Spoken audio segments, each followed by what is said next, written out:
Olá para todos, eu sou o professor Gustavo e vocês estão no Projeto Estudando. Sejam todos muito bem-vindos. Hoje eu vou fazer um pequeno comparativo, a gente vai tentar entender de alguma forma como se organizam as sociedades, a noção de família, a noção de indivíduo aqui no Brasil, nas sociedades ibero-americanas e nos Estados Unidos, nas sociedades anglo-americanas. Porque existem tantas diferenças que a gente muitas vezes não nota e que são muito fáceis de ser notados em coisas muito simples, filmes, séries e, como a gente vai usar aqui, nos quadrinhos infantis. Então vamos lá, gente.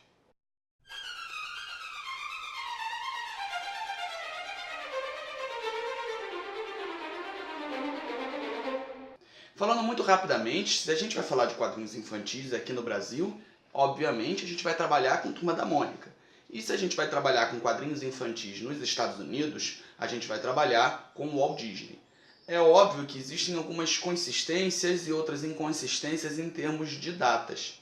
Os quadrinhos do Walt Disney, os quadrinhos baseados no universo criado do Walt Disney, começam a ser produzidos já na década de 30. Na verdade, o grande sucesso do Mickey é uma animação, começa com uma animação, a animação que no Brasil recebeu o nome de O Maluco do Avião, que é de 1928. A partir disso, do sucesso retumbante que fez, os quadrinhos começaram a ser produzidos já na década de 30.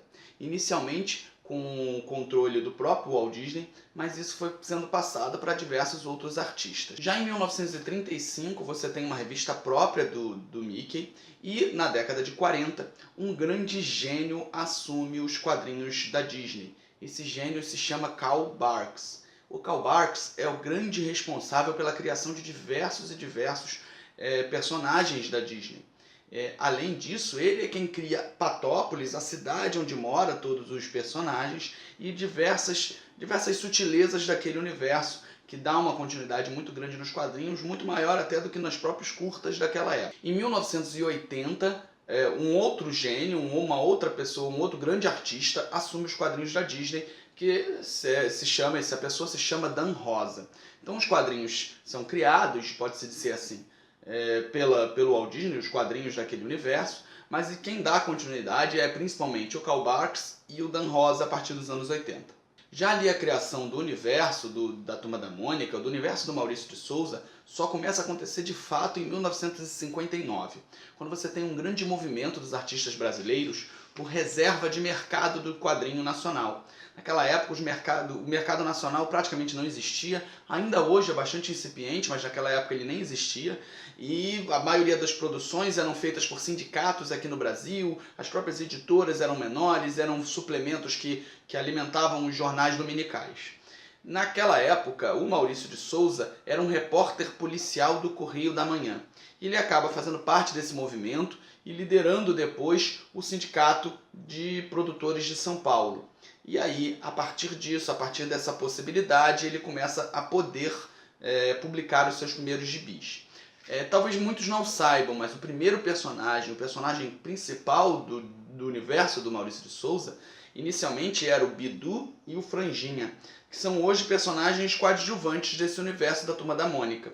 Depois, na própria revista do Bidu, que começa a ser publicada em 1960, é que surge primeiro Cebolinha e depois a Mônica.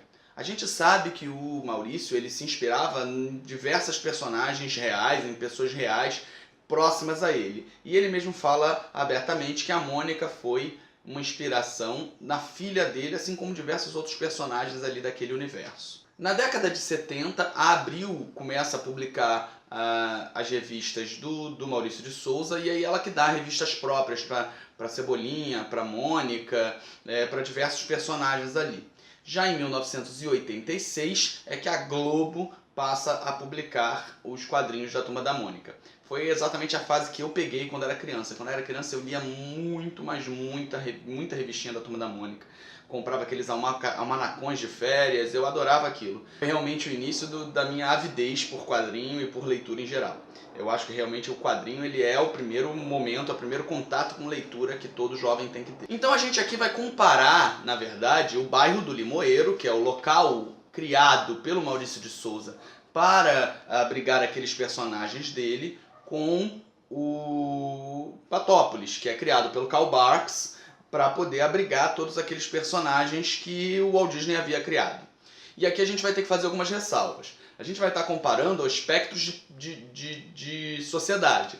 Em primeiro lugar, eu quero deixar claro que nada que eu estou falando aqui foi feito como vou representar dessa forma de propósito. Não, isso é uma naturalidade. O personagem, a pessoa, Maurício de Souza, Karl Barks, Dom Rosa, entende o mundo dessa maneira inicialmente e retrata aquilo daquela maneira porque é a maneira que entende, a maneira com que aprendeu. Eles foram influenciados assim pela cultura ibérica, no caso do Maurício, e pela cultura individualista anglo-saxã, no caso do Dan Rosa e do Karl Barks. Quero deixar claro também que a gente não vai estar pegando o aspecto idílico do campesino que existe em todos os dois. A gente tem um núcleo rural, tanto no mundo do Maurício de Souza, que é o Chico Bento e os outros personagens, como no mundo de Patópolis, no mundo do Karl Barks, no mundo do Walt Disney, que são diversos personagens que estão ligados a um contexto de fazenda. Se esse vídeo ganhar alguma popularidade, se vocês quiserem deixarem aqui anotado, eu posso fazer uma pesquisa e escrever exatamente sobre isso para poder fazer aqui no canal.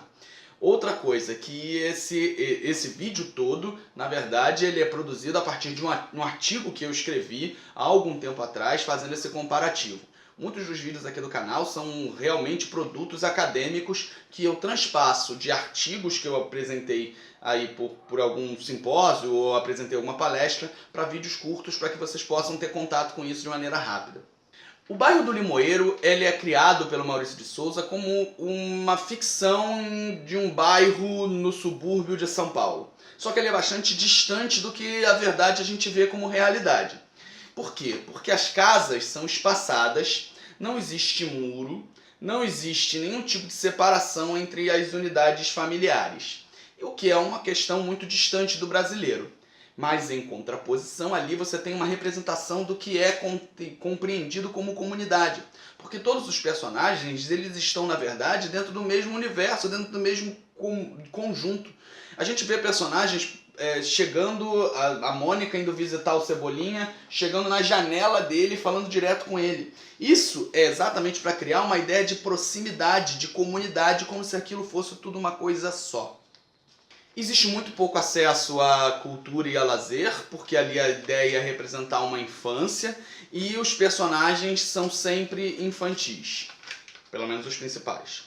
Já no mundo de Dan Rosa e do Karl Barks, existe na verdade Patópolis como sendo uma grande cidade, uma grande urbe comercial, onde o centro da vida está na venda, no comércio. Você vê diversos personagens comprando e vendendo coisas.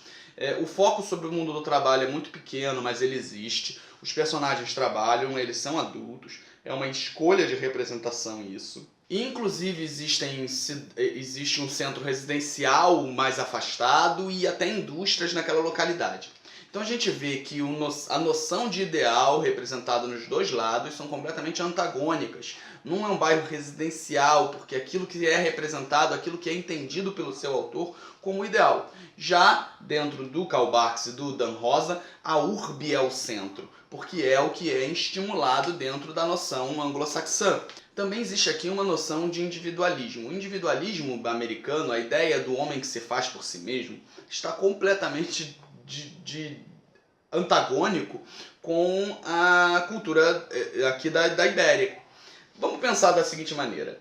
É muito natural aqui no Brasil que famílias continuem agregadas dentro de grandes núcleos familiares. Aí você tem pai, mãe, filho, filha, avô, avó, todos morando ou no mesmo quintal, ou no mesmo bairro, ou na mesma proximidade, porque essa noção de família é muito diferenciada da noção de individualismo americano.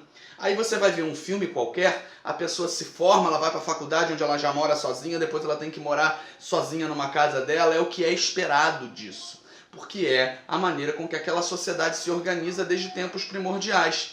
Isso está representado ali nos quadrinhos. Vamos lá de novo para Disney. Todos os personagens moram sozinhos.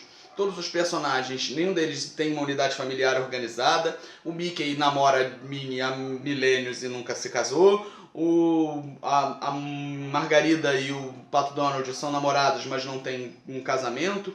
O tio Patinhas não é casado. E aí você tem diversas questões de individualismo da pessoa que se faz por si mesma, da pessoa sozinha.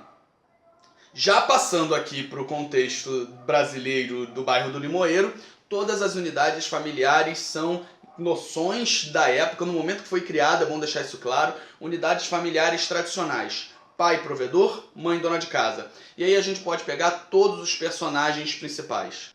A Mônica tem como mãe Luísa Fernandes, que é a dona de casa, e o pai, o Sr. Souza, é quem trabalha. O Cebolinha tem como mãe a dona Maria Cebola, que é a dona de casa, e quem trabalha é o Sr. Cebola. O Cascão tem como mãe a dona Lurdinha, e como pai o Sr. Antenor Araújo, que é quem trabalha, a mãe é dona de casa. Isso tudo está descrito, deixo claro aqui novamente, porque era a maneira com que em 1960, naquele momento que foi criado, se entendia uma família nuclear nos padrões ibero-americanos. Se a gente levar em consideração, o quadrinho da Turma da Mônica é um dos quadrinhos que mais acabam antenados dentro do contexto contemporâneo, e isso é um elogio realmente que eu faço. Eu tenho visto diversos memes na internet de discussões muito pertinentes do mundo contemporâneo, tá? E aí a gente pode fazer algumas ressalvas aqui. Essa questão de unidade familiar recentemente vem sendo questionada. O pai e a mãe do Chaveco se separaram. Então eles trazem à tona, eles trazem para o debate uma série de questões que são muito pertinentes. Eu não estou acompanhando os quadrinhos da Turma da Mônica. Também não acompanho os quadrinhos da Turma da Mônica Teen, que é no modelo mangá. Mas eu tenho ciência a partir de alunos meus que leem, que eles mantêm isso tudo questionado, e isso é maravilhoso. Mas no aspecto do seu momento de criação, ela representava exatamente a noção de família e de comunidade ibero-americana, ao contrário das noções de individualismo, de homem que se faz por si próprio, que está ali em Patópolis, que está ali na criação da Disney. E aí a gente ainda tem uma questão toda de origem. Em 1950, o Karl Barks ele cria uma árvore genealógica de Patópolis, que depois o Dan Rosa, em 98, publica ela refinada e ampliada. Ali a gente pode perceber diversas sutilezas. Desde quem é a mãe do Guinho, Zezinho e Luizinho, que é uma irmã do Donald que é mãe solteira e se separa e ninguém sabe quem é o pai, tem um ponto de interrogação no lugar do pai, e ela deixa os sobrinhos com o tio e vai para a Europa. A gente também ali descobre como o Patinhas, a família dele, chegou em Patópolis, no caso nos Estados Unidos. A gente ali descobre até a origem daqueles personagens, numa noção exatamente no individualismo americano primal. Quem são a origem do Donald? A origem do Donald é o fundador de Patópolis e imigrantes que vieram da Europa, dentro de um contexto de familiaridade ali com a ideia criada pelos Estados Unidos. Então, gente, eu acho que para poder pincelar muito rápido foi isso. Se você gostou, a gente pode de repente te passar o meu artigo para você ler. São 12 páginas de Word, facinho. Se você quiser, pede aí aí embaixo que eu tento mandar para você de alguma maneira por PDF. E é isso. Quem gostou, curte, compartilha, ajuda a levar o nosso canal. Obrigado, gente.